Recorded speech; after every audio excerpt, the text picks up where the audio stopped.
The Florida heat felt like a physical weight against my 38-week belly when the first contraction crippled me.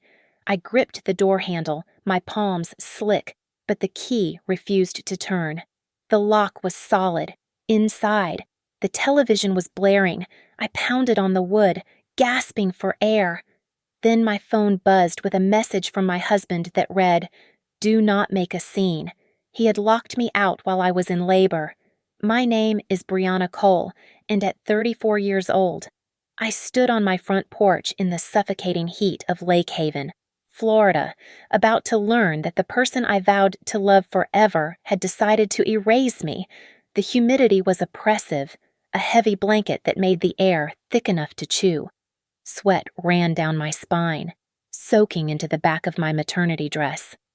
I was 38 weeks pregnant, swollen, exhausted, and carrying a baby that felt ready to drop at any second.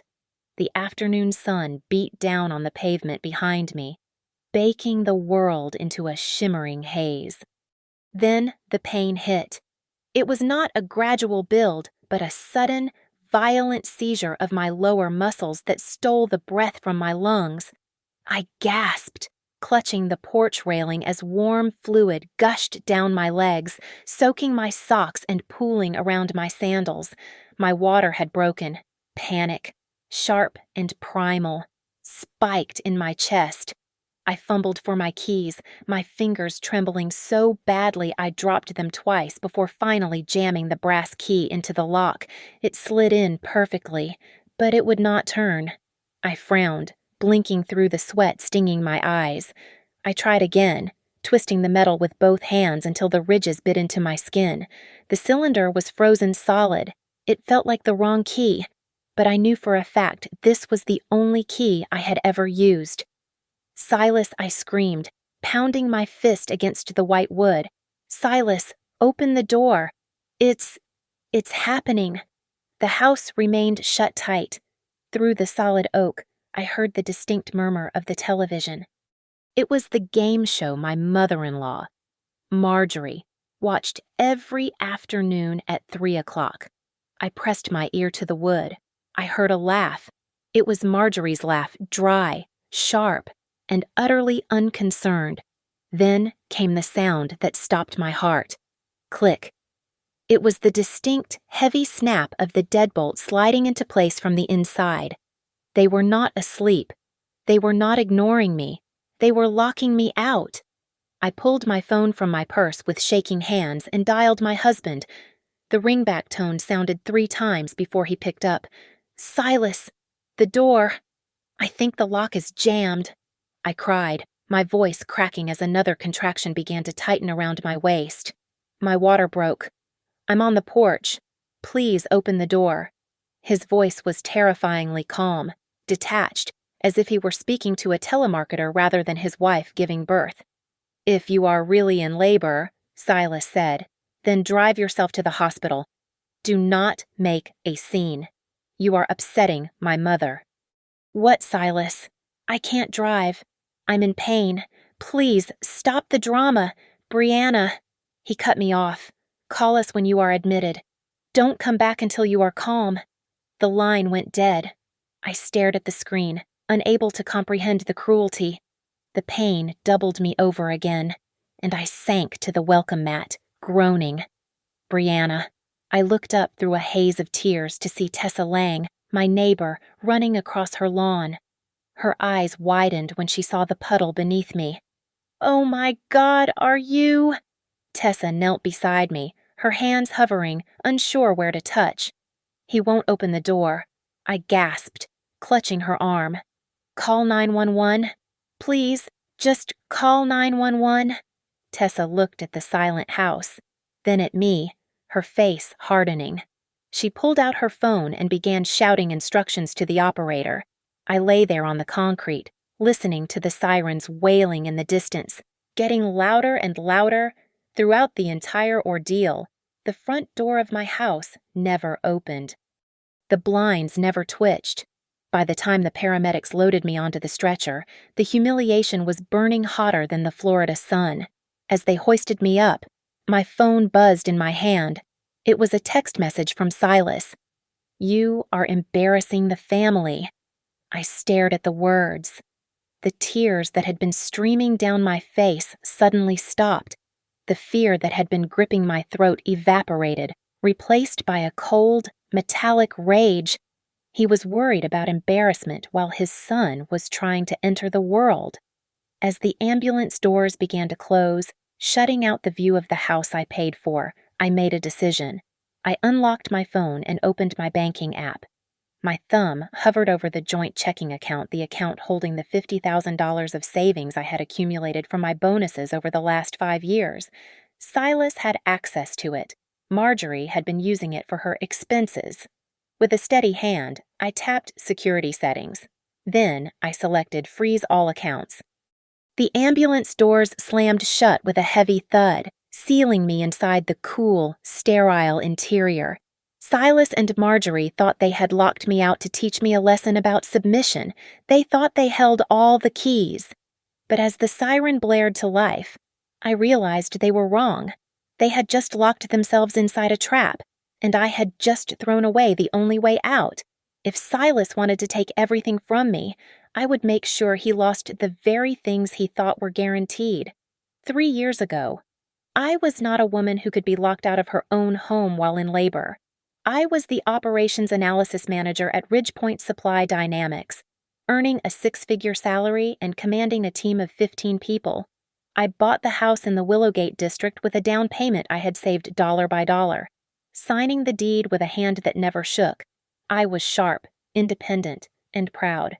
But that was before Silas Reed slowly dismantled me, piece by piece, under the guise of love.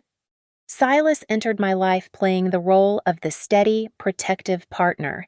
He seemed like a man who had everything under control, the kind of guy who fixed leaky faucets and remembered anniversaries.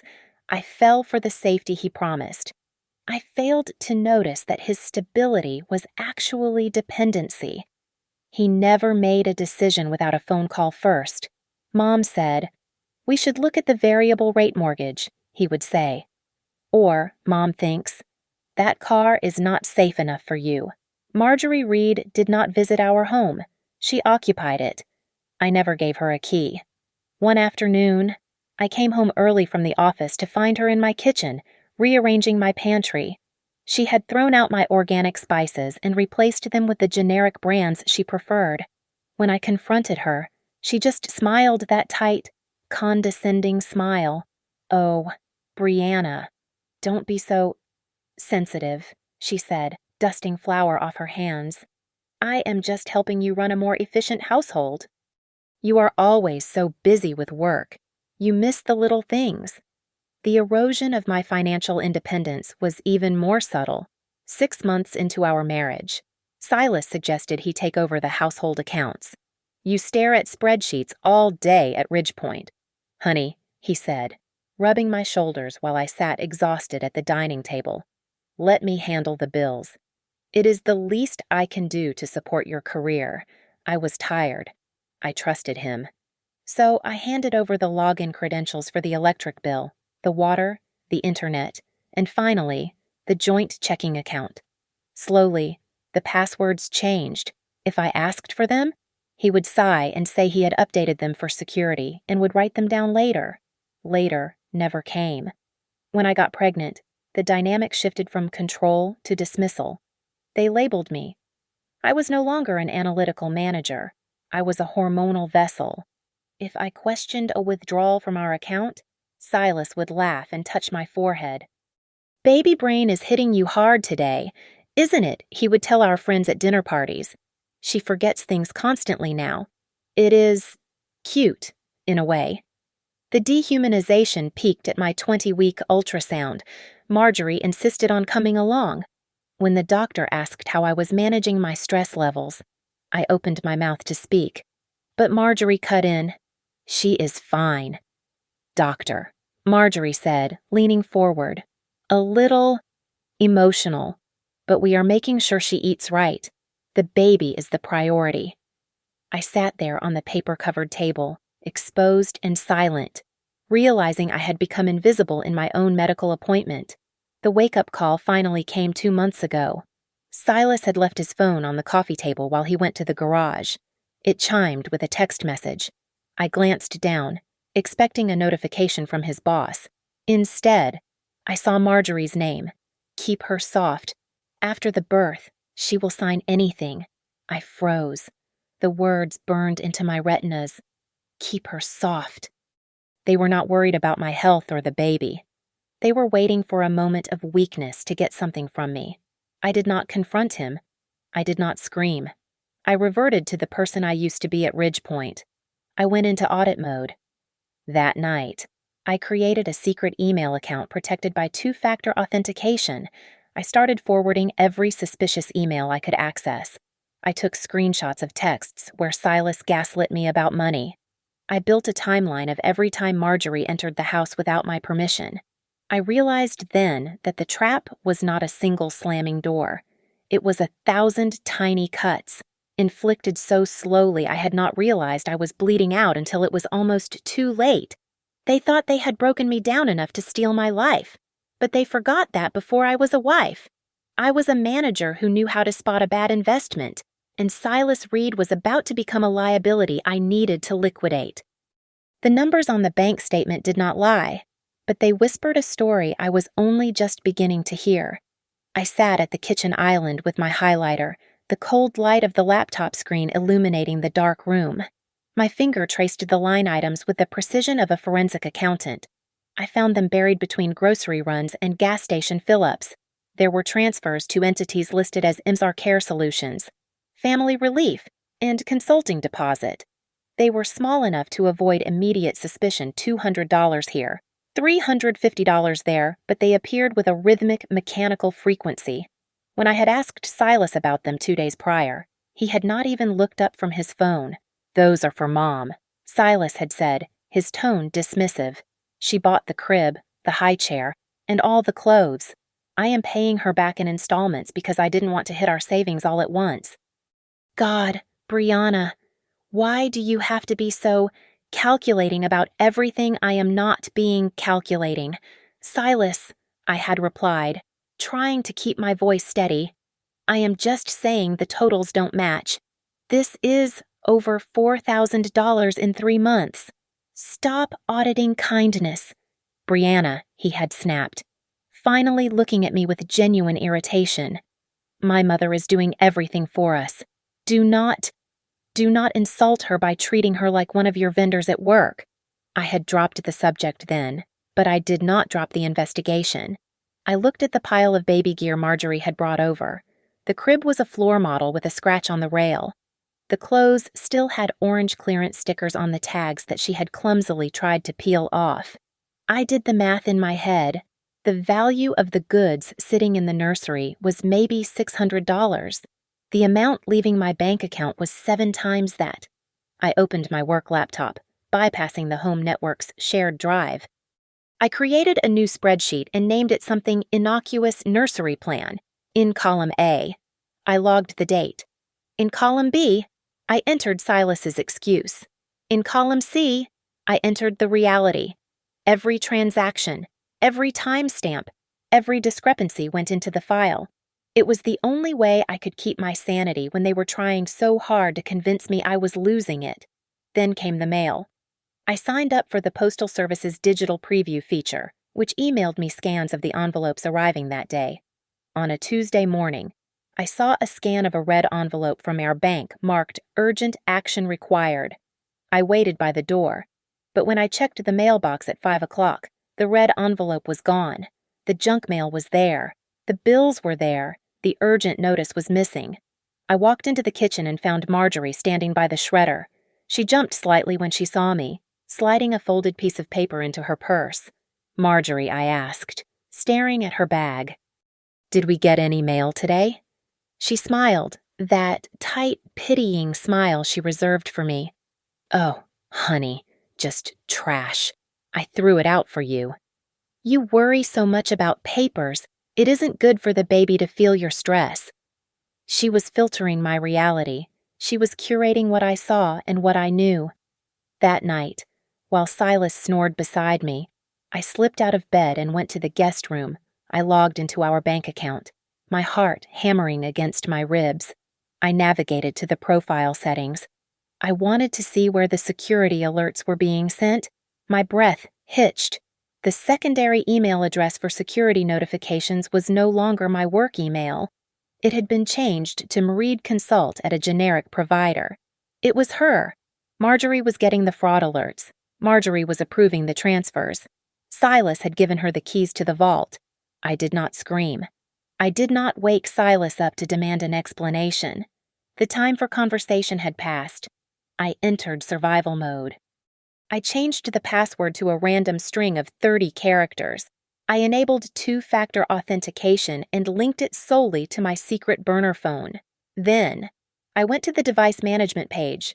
I saw Silas's phone, his laptop, and a tablet I did not recognize logged in from a location 10 miles away. Click, remove, click, remove. I logged them all out. I sat in the dark, the glow of the screen reflecting in my eyes. They were not just siphoning money to buy groceries or pay off a debt. The methodical nature of the transfers, the interception of the bank warnings, the isolation tactics, it all pointed to something far more sinister. They were not just spending my money, they were clearing the accounts. They were preparing to cut the cord and leave me drifting with nothing. They were preparing to execute an exit strategy, and I had caught them just before the final act. The memory of the day the locks changed played in my mind like a corrupted video file while I lay in the hospital bed. It had happened a week before my labor began. Silas had called me while I was at my 37th week checkup, his voice dripping with faux concern. "I am upgrading the security system. Babe," he had said, "with the baby coming, I want to make sure we are safe. I hired a guy to reinforce the deadbolts. I had thanked him. I had actually thanked him for trapping me. When I arrived home that afternoon, the key had felt stiff, and I had struggled to turn it. Marjorie had been standing in the hallway, watching me through the glass pane with arms crossed. She did not open the door to help. She just watched me jiggle the handle until I finally shoved it open. "You are so clumsy," she had murmured as I stumbled in, breathless. "I hope you don't drop the baby like you drop your keys." But the truth was far uglier than simple clumsiness. It was not until I was safe within the walls of Cypress Bay Medical Center that I saw the reality. Tessa, my neighbor, had sent me a video file from her doorbell camera with the caption, "I think you need to see this." I pressed play on my phone. The video was dated the morning of the lock change. It showed Silas standing on the porch with a locksmith. Marjorie was hovering over his shoulder. "We need a specific type of mechanism," Marjorie said in the video, her voice low but clear. "My daughter-in-law, she has these episodes. She gets confused." The locksmith nodded, looking uncomfortable. "I can install a double-cylinder deadbolt, ma'am." "No," Marjorie cut in sharply. "I want the one that auto-locks from the inside. Instantly. So if she steps out, she stays out. We can't have her wandering." My blood ran cold. They were not keeping intruders out. They were designing a prison cell that I could be ejected from at will. But the detail that made my stomach turn was not the lock itself. It was the clipboard the locksmith handed to Silas. The camera resolution was high enough to capture the paperwork. The locksmith asked, "Are you the legal owner of the property?" "Sir?" "Yes," Silas said without a second of hesitation. On the screen, I watched my husband take the pen and check the box marked owner. He signed his name on a contract for work done on a house that had my name, and only my name. On the deed, he had committed fraud in broad daylight to facilitate my own eviction. I looked away from the phone to the plastic bassinet beside my bed. Noah was sleeping, wrapped tightly in a blanket with blue and pink stripes. He was perfect. He was safe, and he was the only reason I had not completely fallen apart.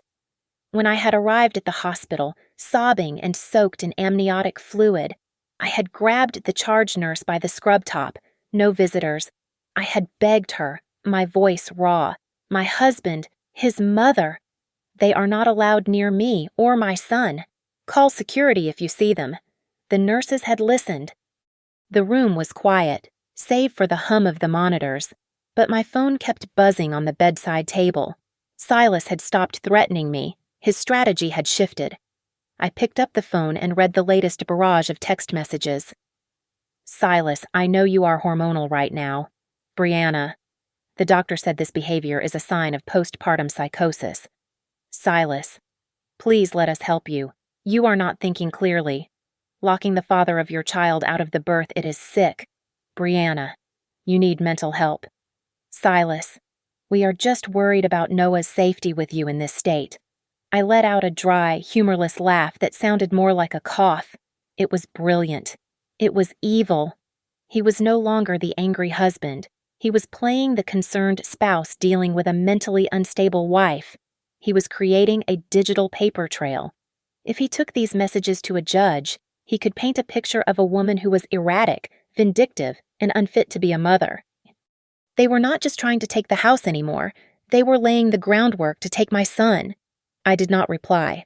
I did not type out a furious paragraph defending my sanity. I simply took a screenshot of every single message. I saved the video from Tessa. I downloaded the digital receipt from the locksmith that Tessa had managed to snap a photo of from her window. I wiped the tears from my cheeks. Crying would not save Noah. Crying was what they expected. I sat up in the hospital bed, despite the soreness in my body, and opened my email. I forwarded everything to Avery Pike, the divorce attorney I had looked up 3 months ago, but never had the courage to call. You want to say I am crazy. Silas, I whispered to the empty room, looking at the sleeping face of my son. I will show you exactly how crazy I can be when I have the evidence to bury you. The hospital room had ceased to be a place of recovery. It was now my command center. I adjusted the bed to an upright position, ignoring the sharp pull of stitches in my abdomen, and dialed the number for the fraud department of my bank. My voice was not the shaky whisper of a traumatized new mother. It was the voice of the operations analysis manager who terrified underperforming interns. I need to freeze all transactions over $100 immediately. I told the representative, my eyes fixed on the sleeping form of my son. Noah, and I need to cancel the authorized user card ending in 4589. Yes, that is my husband's card. No, do not mail the replacement to the house. I will pick it up at the branch on 4th Street personally. Understood. I hung up and immediately dialed the postal service. I had a hunch, a sick feeling in my gut that Silas and Marjorie were trying to scrub my existence from that house entirely. I am calling to verify if a change of address has been filed in my name, I said, keeping my tone even. A moment later, the agent confirmed it. A request had been submitted online 2 days ago. I asked for the confirmation code, my pen scratching furiously against a napkin. Thank you. I need to flag that as fraudulent. I did not authorize it. Just as I hung up, the door to my room slid open. Kira Densley, my best friend since college, slipped inside. She looked like she had just run a marathon in heels, clutching a thick manila envelope to her chest. I got in, Kira whispered, locking the door behind her. The code was still your birthday. He hadn't changed the safe combination yet. I got the deed, your passport, and I made a copy of everything on the desktop to this USB drive. Brianna, it is bad. She handed me the envelope. I opened it, my fingers brushing the cool, embossed seal of the property deed. Brianna Cole, sole owner. It was the holy grail of my defense. My phone buzzed with a notification from the postal tracking app I had installed. Confirmation, change of address for Brianna Cole and family to 1402 Oakwood Lane. I stared at the screen. Oakwood Lane was Marjorie's address. They were redirecting my bank statements, my legal notices, and my insurance papers to her house. They were trying to blind me. I took a screenshot and uploaded it to a secure cloud folder, labeling it Federal Mail Fraud Evidence. They are trying to erase me. Kira, I said, my voice cold. But they are leaving fingerprints everywhere. Then came the email from Silas. The subject line read, "Let's fix this. For Noah." I opened it.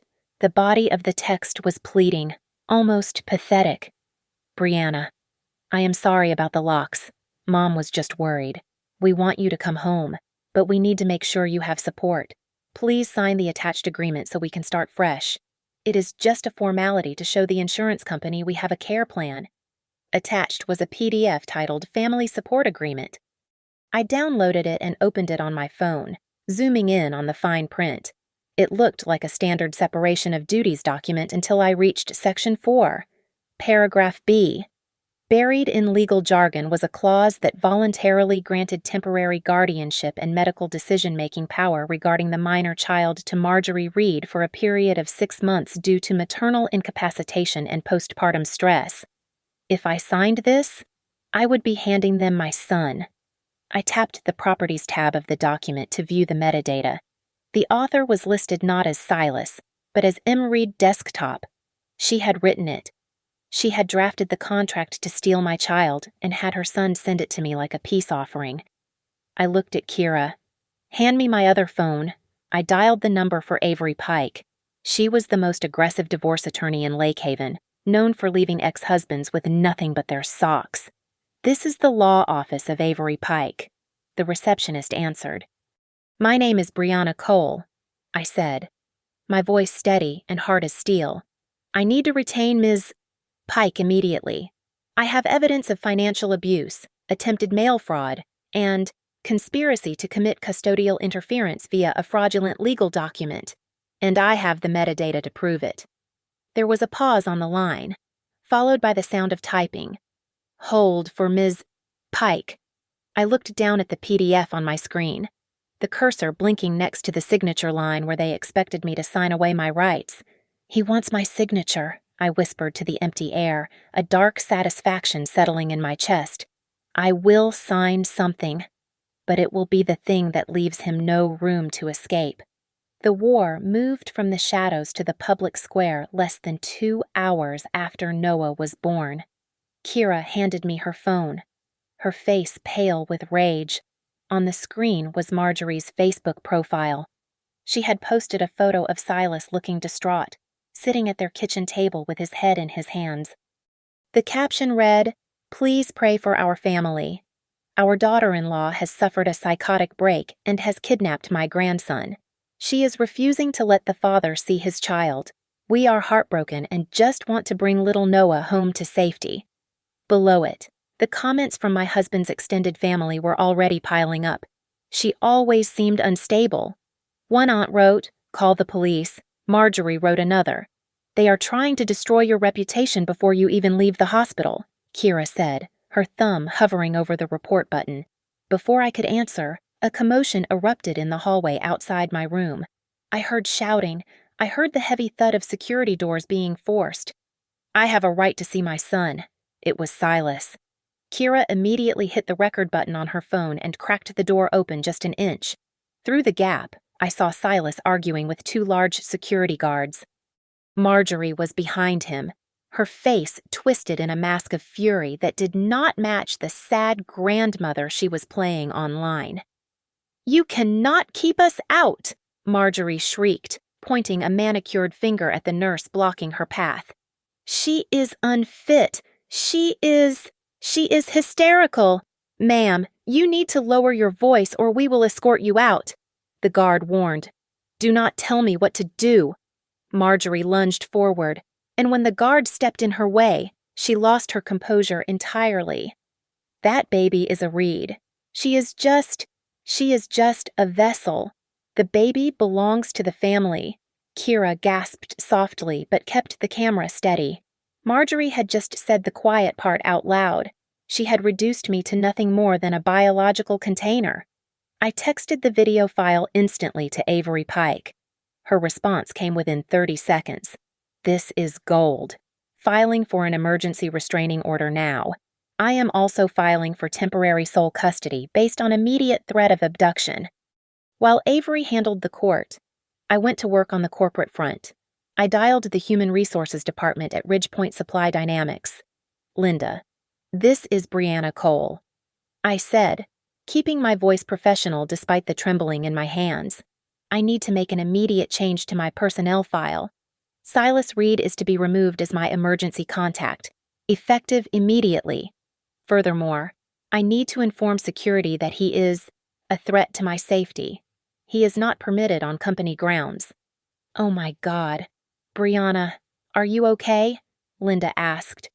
I am handling it, I said. Also, please send me the forms to change my beneficiaries for my 401k and my life insurance. The policy worth $750,000, I need to change the primary beneficiary to Noah Cole. With a trust to be administered by Kira Densley, Silas gets 0%. Nothing. I hung up, feeling a cold finality settle over me. I was cutting the financial arteries that connected us. An hour later, Avery called me back. Her voice was tight. Brianna, in the process of gathering evidence for the restraining order, we found something disturbing in the digital trail, Avery said. I had my paralegal run a search on the shared cloud account you gave us access to. Did you book an appointment with a Dr. Aris for a psychological evaluation next Tuesday at 2 o'clock? No, I said, gripping the sheets. I have never heard of Dr. Aris. Well, Avery continued, Silas did. He booked it under your name using a dummy email address, B. Cole Recovery, that he created yesterday. The intake form lists the reason for the visit as severe postpartum aggression and delusions. He was manufacturing a diagnosis. Brianna, he was going to drag you there or claim you missed the appointment to prove you were non-compliant. My blood ran cold. They were not just reacting to the locks changing, they had been scripting this downfall for weeks. Draft a cease and desist letter for the defamation, I told Avery, my voice hard. Tell Marjorie that if she does not remove that Facebook post within 1 hour, we will sue her for libel and use the hospital security footage to prove malice. I hung up the phone and looked at the blocked door. For years, I had tried to be the wife Silas wanted. I had tried to be the daughter-in-law Marjorie approved of. I thought if I was just softer, kinder, or more accommodating, I could earn their love. I realized now that was the biggest lie of all. This was not a fight to save a marriage. It was not even a fight over a house. It was a fight for my very existence. They wanted to turn me into a ghost, a crazy, incompetent woman who served her purpose and then disappeared. You want to fight? I whispered, looking at the door where my husband had just declared me a vessel. I will give you a war. The text message I sent Silas was a masterpiece of submission. It read simply, I am tired. I want to come home. Let's talk. It was the bait they had been waiting for, the confirmation that their pressure campaign had worked and I was ready to fold. I sat in the corner booth of a coffee shop on 4th Street, a place chosen specifically for its high-definition security cameras covering the seating area. Avery Pike sat 3 tables away, dressed in a generic beige trench coat that made her look like any other patron, though her phone was positioned to capture audio. Kira was in the booth directly behind me, her purse open to reveal the lens of a recording device. I was not alone, but to the 2 people walking through the door, I looked like a defeated woman. Silas entered first, scanning the room with a look of smug satisfaction. He did not look like a man whose wife had just birthed his child. He looked like a negotiator who had just won a difficult contract. Marjorie followed close behind him, her chin held high. They sat opposite me, blocking my exit. Oh, Brianna, Marjorie sighed, reaching out to pat my hand with a cold, dry touch. We forgive you. We know you were just hormonal. It was a terrible scene, but we are willing to put it behind us for the sake of the family. I pulled my hand away slowly, keeping my eyes downcast to hide the cold rage burning in them. I just want to understand, I said, my voice barely above a whisper. Why did you change the locks? Silas. I was in labor. Silas stirred his black coffee, looking annoyed that I was dwelling on details. It was necessary. Brianna, you were unstable.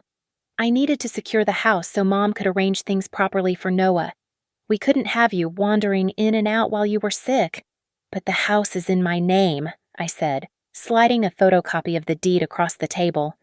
Only my name. Silas. You have no legal right to secure it from me. Silas glanced at the paper and laughed, a short, dismissive sound. Don't be ridiculous. We are married.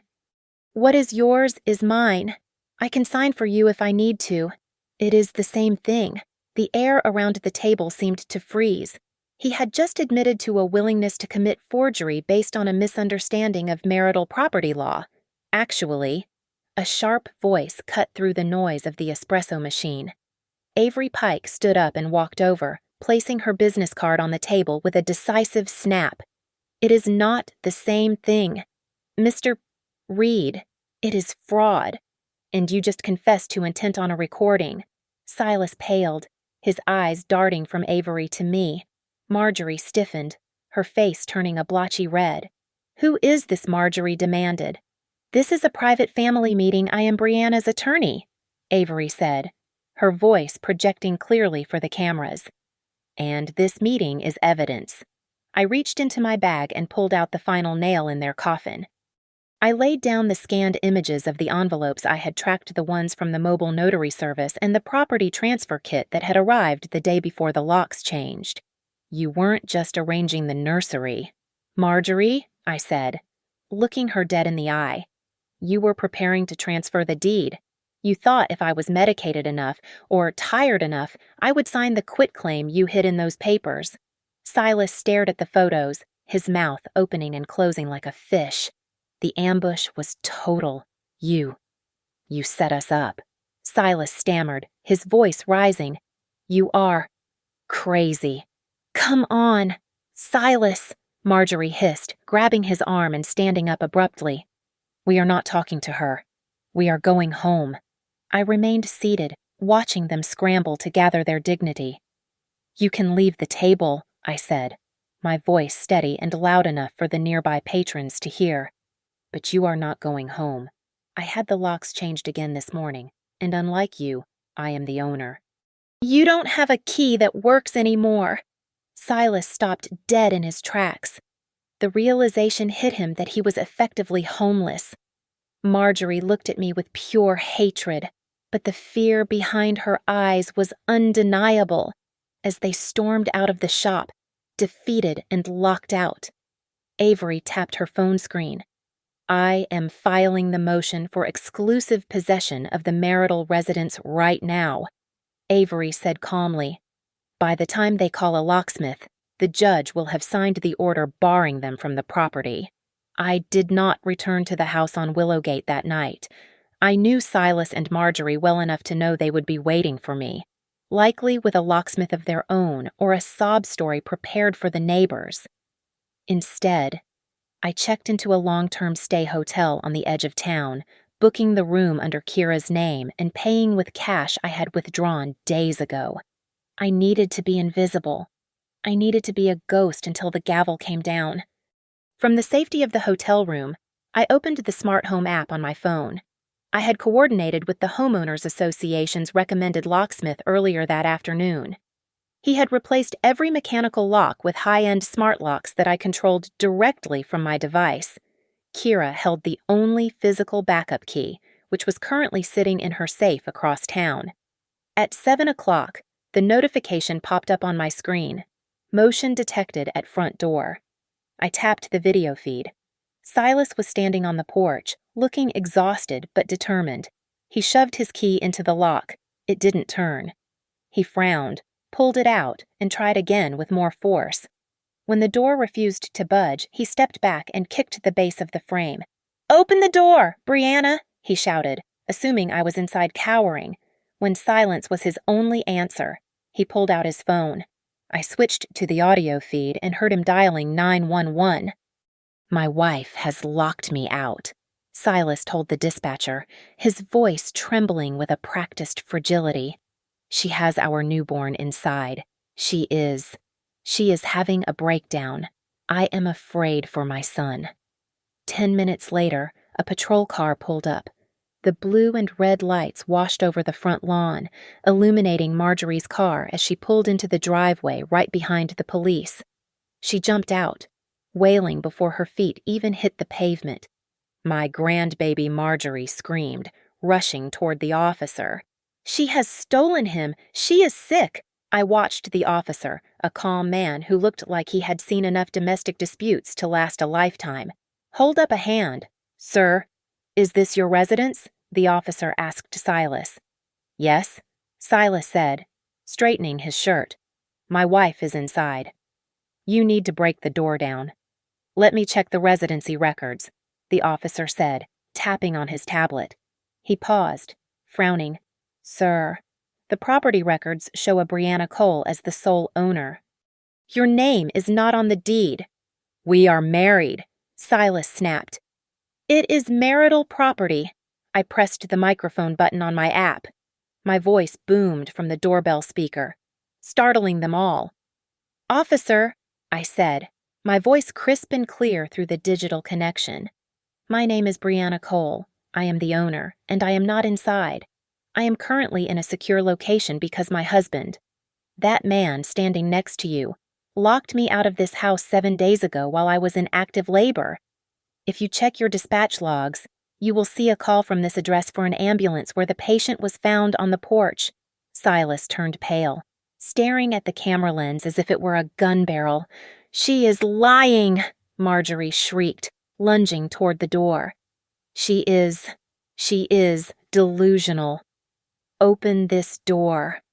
The officer stepped between Marjorie and the house. He looked at Silas, his expression hardening. "Sir, is it true that police were called here last week regarding a lockout?" Silas stammered. I was at work. She is imagining things." "She has postpartum psychosis," Officer Tessa's voice rang out from the yard next door. "She was standing there with her phone raised, filming everything. I have the video of him changing the locks. I have the video of her collapsing on the porch." The officer turned back to Silas and Marjorie. "Folks, this is a civil matter, and the owner has requested you leave. If you do not vacate the property immediately, I will have to cite you for trespassing." Silas looked at the camera one last time, his eyes filled with a terrifying mix of hatred and panic. He grabbed Marjorie's arm. "This isn't over. Brianna," he yelled at the doorbell. "I will take him from you." They retreated to their cars, defeated by a doorbell and a property deed. But the victory was short-lived. An hour later, my phone rang. It was Avery. "He just filed an emergency ex parte motion," Avery said, her voice fast and sharp. "He is asking for immediate sole custody. He claims you are a danger to Noah. But Brianna, he made a mistake. A massive one." "What did he do?" I asked, rocking Noah in my arms. "In his sworn affidavit explaining why he needs custody, he denied the lockout ever happened," Avery said. "He wrote that you fabricated the event due to hormonal hallucinations." He put it in writing, under oath, to a judge. A cold smile touched my lips. He had walked right into the trap. "He doesn't know about Tessa's video," I said. "Or the locksmith receipt." "Exactly," Avery replied. "He just committed perjury in a family court filing. He handed us the smoking gun." I looked at the stack of evidence on the hotel desk, the bank statements, the tracking numbers, the affidavits, and now, his own lies. Tomorrow morning, I wasn't just walking into a courtroom to defend myself.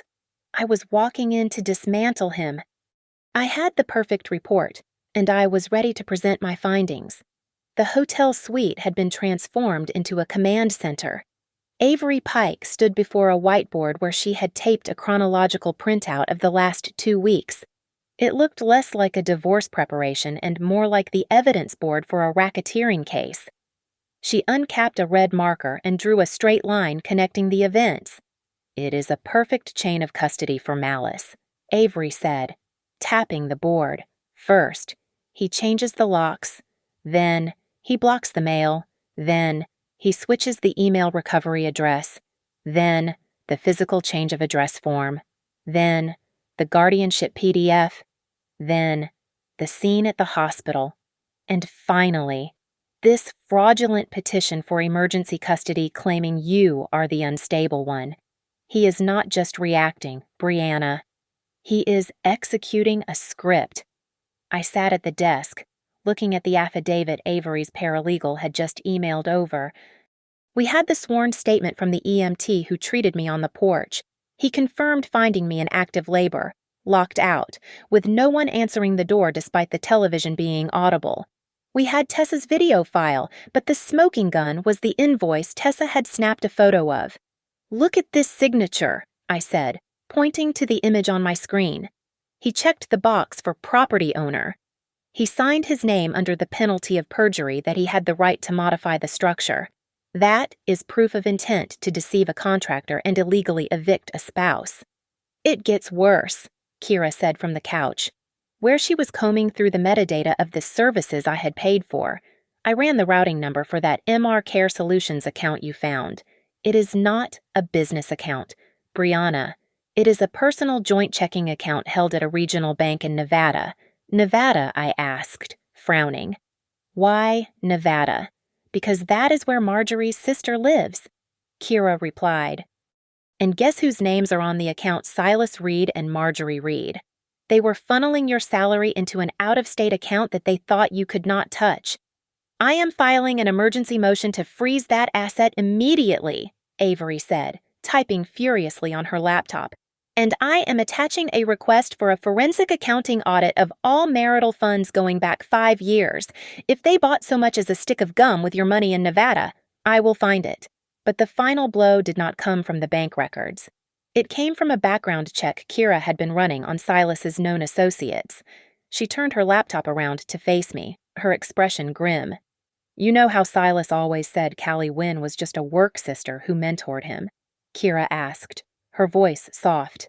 "I found a lease agreement filed 3 weeks ago. It is for a 2-bedroom apartment in a luxury complex on the other side of town. The lease starts on the 1st of next month. The tenants are listed as Silas Reed and Callie Wynn." The room went silent. I stared at the names, and suddenly, the picture snapped into focus. The cruelty took on a horrifying logic. "He wasn't just trying to hurt me," I whispered, my hand covering my mouth. He was cashing me out. The lockout, the attempt to get me committed, the guardianship papers. He wanted me out of the way, stuck in a hospital or a facility, so they could strip the house, drain the accounts, and disappear into this new apartment before I could stop them. "It was a heist," Avery said, her eyes cold and hard. "He was treating his marriage like a bank robbery. He is going to argue tomorrow that he acted out of concern for your health," Avery continued, standing up and pacing the room. "He will say the lease is just a backup plan because you are volatile. We need to cut that narrative off at the knees. We are going to countersue for constructive eviction during a medical emergency and conspiracy to commit custodial interference." I pulled a fresh sheet of paper toward me. I did not feel the urge to cry anymore. The heartbreak had been cauterized by the sheer, icy shock of the betrayal. I picked up a pen to write my personal statement for the judge. I did not use emotional language. I did not use adjectives like sad or betrayed. I wrote like the analyst I was. I listed the date and time I was locked out. I attached the log of the calls to Silas that went unanswered. I referenced the change of address confirmation number. I attached the metadata from the PDF Marjorie wrote. It was a sterile, brutal accounting of facts that painted a picture of a man who viewed his wife and child as collateral damage in a financial exit strategy. "Done," I said, handing the paper to Avery. The sun was beginning to rise over the city skyline. I walked over to the portable crib where Noah was sleeping. He looked so peaceful, completely unaware that his father had tried to sell his future for a fresh start with a coworker. "We are going to court in 4 hours, I said quietly, touching Noah's cheek. "I am not doing this to win an argument. Avery, I am not doing this to save my pride. I am doing this so that when my son grows up, he knows that his mother fought for the truth." "Get dressed," Avery said, closing her laptop with a decisive snap. "Let's go take everything he thought he had." The courtroom air was stale and cold, but Silas sat in the witness stand sweating under the collar of his suit. He looked at the picture of the grieving, concerned husband. He gripped the railing, looking pleadingly at the judge. "Your Honor," Silas said, his voice trembling just enough to sound convincing. "I am not trying to keep my son from his mother. I just want to ensure Noah is safe. Brianna has been erratic. She imagines things. I am asking for full temporary custody and a mandatory psychological evaluation for her. It is for her own good." My lawyer, Avery Pike, stood up slowly. She did not look angry. She looked like a predator who had just trapped its prey. "Your Honor, before you consider Mr. Reed's request, I would like to play Exhibit A," Avery said, pressing a button on her laptop. The courtroom speakers crackled to life. It was the recording of my 911 call. My own voice filled the room, screaming in agony, begging for someone to open the door, accompanied by the distinct sound of a deadbolt sliding shut. The judge, a stern woman with glasses, leaned forward. Her expression shifted from boredom to sharp, icy attention. Silas stopped wiping his eyes and stiffened. "And Exhibit B." Avery continued without pausing. The screen mounted on the wall flickered to life. It was the video from Tessa's doorbell camera. Marjorie's voice rang out clear as a bell. "She has episodes. We need a lock that keeps her out.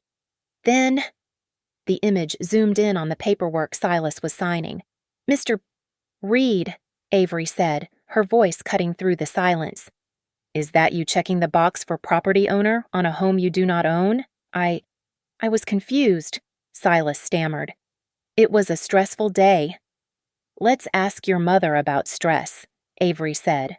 She turned to Marjorie, who was seated in the gallery but had been called to answer questions regarding the restraining order. "Mrs. Reed, why did you not open the door when you heard Brianna screaming?" Marjorie stood up, her face flushed. She was making a scene. She needed to learn that she cannot just demand things. I wanted to teach her a lesson about respect. The courtroom went dead silent. Marjorie covered her mouth, realizing too late that she had just admitted to endangering an unborn child for the sake of a power trip. The judge's eyes narrowed. "A lesson," the judge repeated, her voice dangerously low. "You used a medical emergency to teach a lesson, Your Honor," Avery interrupted, sliding a stack of papers onto the bench. "This was not just a lesson. It was a liquidation. Exhibit C shows $40,000 transferred to a secret joint account in Nevada. And Exhibit D is a PDF created by Mrs. Reed that masquerades as a support agreement but legally transfers custody of the child to her." Silas looked like he was about to vomit, but Avery was not done. "Mr. Reed claims he wants his family back," Avery said, holding up a final document. "Which is interesting, considering Exhibit E.